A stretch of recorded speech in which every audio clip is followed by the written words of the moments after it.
Hi friends, இன்றைக்கு ஒரு சூப்பரான செம டேஸ்டான ரொம்ப ஹெல்த்தியான ராகி தோசை எப்படி செய்கிறது அப்படின்ட்டு பார்க்கலாம்.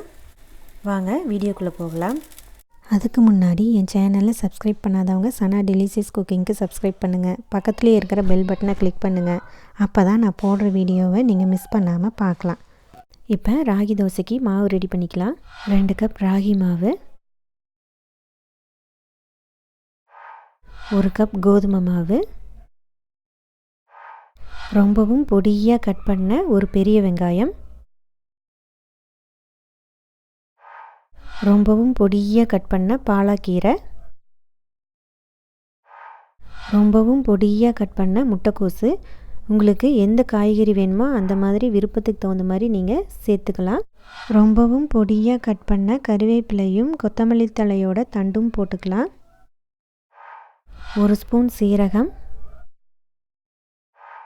1/4 டீஸ்பூன் மிளகுத்தூள், 1/2 டீஸ்பூன் மிளகாய்த்தூள், உங்கள் காரத்துக்கு தகுந்த மாதிரி ஆட் பண்ணிக்கிங்க.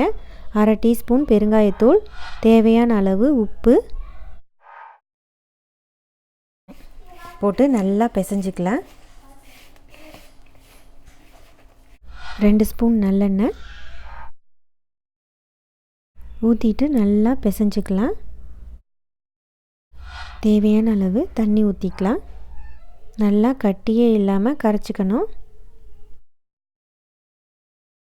ரொம்ப தண்ணியாட்டமும் இருக்கக்கூடாது, ரொம்ப கெட்டியாகவும் இருக்கக்கூடாது. இந்த மாதிரி பதத்தில் நம்ம கலந்து எடுத்துக்கலாம். அடுப்பில் தவா வச்சுருக்கேன், நல்லா சூடாயிடுச்சு. ராகி தோசை ஊற்றிக்கலாம். சூப்பரான ஹெல்த்தியான தோசை இது. தேவையான அளவு எண்ணெய் ஊற்றிக்கலாம். நல்லெண்ணெய் தான் ஊற்றிருக்கிறேன்.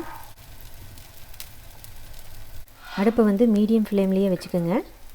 இப்போ மூடி வச்சிடலாம். தோசை வந்து நல்லா வேகட்டும். இப்போ தோசை வந்துடுச்சு, திருப்பி போட்டுக்கலாம்.